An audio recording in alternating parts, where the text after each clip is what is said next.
নমস্কার, আমি SK Aftab, AB 24 নিউজে আপনাদের স্বাগত। আমরা এই মুহূর্তে চলে এসেছি নওদা থানার আমতলা গ্রামীণ হাসপাতালে, যেখানে গতকাল সন্ধ্যার সময় বোমা বিস্ফোরণ ঘটে বলে এলাকার মানুষের অভিযোগ। আজ সকালে আমরা সেই জায়গা পরিদর্শনে এসেছি। কি অবস্থা এখানে এসে আমরা দেখতে পাচ্ছি যে সুতলি দড়ি বোম যেটা বলা হয়, সেই দড়ি বোমের কিছু টুকরো বিভিন্ন জায়গায় ছড়িয়ে ছিটিয়ে পড়ে রয়েছে। আর যে জায়গায় বোম বিস্ফোরণ ঘটেছে সেই দেয়ালে দেখা যাচ্ছে কিছু একটা তার চিহ্ন রয়েছে। এখানকার মানুষ তারা মনে করছেন এটা বোমাই ছিল। এবং এলাকার মানুষ হাসপাতালে শুধু নয়, আজকে যে এখানে আমরা দাঁড়িয়ে আছি, আমার পাশে হচ্ছে আইসিডিএস সেন্টার। সেই আইসিডিএস সেন্টারে এখনও পর্যন্ত কোনো ছাত্রছাত্রী আসেনি বলে জানাচ্ছেন এখানকার যিনি কর্মী রয়েছেন। আমরা তার সঙ্গে কথা বলে নেব আর দেখানোর চেষ্টা করব এই যে আমরা যেখানে দাঁড়িয়ে আছি কি অবস্থা, চারিদিকে পরিত্যক্ত ঘর এবং জঙ্গলে ভরে গিয়েছে। আমরা সেই সব ছবি দেখাবো, সঙ্গে থাকুন আর দেখতে থাকুন এবি 24 নিউজ।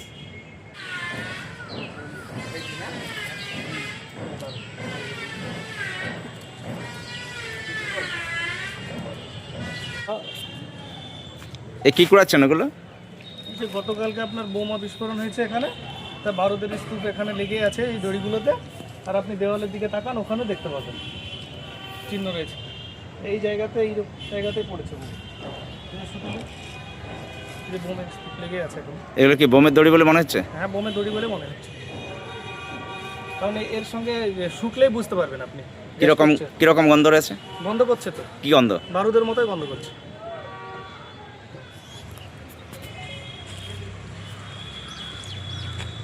না, এখানে বোম তো অবশ্যই এটা, কারণ এখানে ছড়িয়ে ছিটিয়ে আছে, দেওয়ালেও বুঝতে পারছেন, এখানে দেখলেই বোঝা যাবে। দেয়ালে তার চিহ্ন রয়েছে? হ্যাঁ, দেওয়ালে চিহ্ন রয়েছে। আশেপাশে দড়ি যে এইগুলো ছড়িয়ে ছিটিয়ে আছে।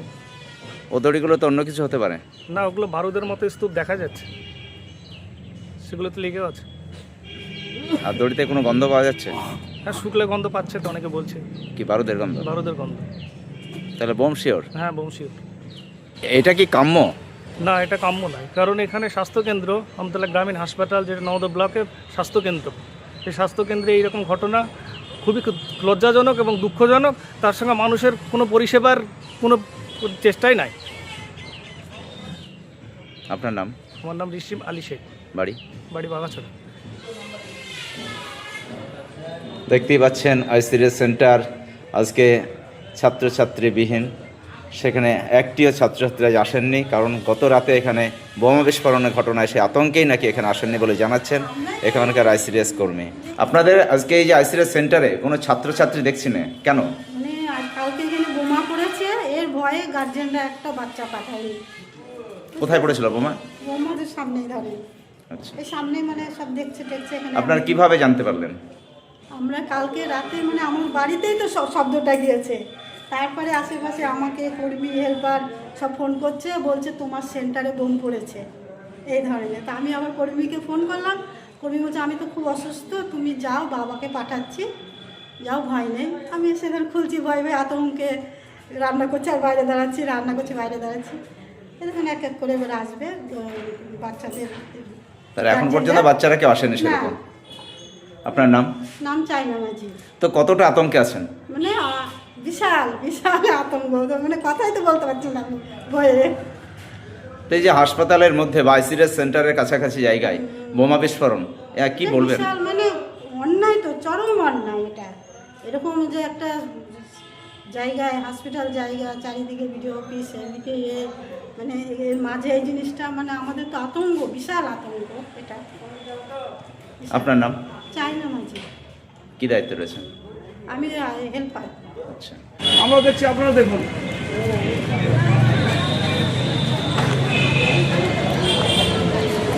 সিসি ক্যামেরার ফুটেজ সংগ্রহ এবং ঘটনার পূর্ণ তদন্ত শুরু করেছেন নওদা থানার পুলিশ। আপনারা দেখছেন সেই ছবি এবি 24 নিউজের পর্দায়। আনন্দ সংবাদ, শুভ সংবাদ, অনুষ্ঠান বাড়ির সংবাদ। ঐকতান ব্যানকুইট, আমতলা বেলডাঙ্গা বাসস্ট্যান্ড, নওদা, মুর্শিদাবাদ। এখানে বিবাহ, অন্নপ্রাশন, জন্মদিন এবং বিভিন্ন অনুষ্ঠানের জন্য বাড়ি ভাড়া পাওয়া যায়। এছাড়াও এখানে যে কোনো অনুষ্ঠানের খাবারের অর্ডার অনুযায়ী অভিজ্ঞতা সম্পন্ন ক্যাটারার দ্বারা যত্ন সহকারে খাবার পরিবেশন করা হয়। বিশেষ দ্রষ্টব্য, মুসলিম বিবাহ রেজিস্ট্রারের সুব্যবস্থা রয়েছে এবং গাড়ি পার্কিংয়ের সুব্যবস্থা রয়েছে। আমাদের যোগাযোগ নাম্বার 80018114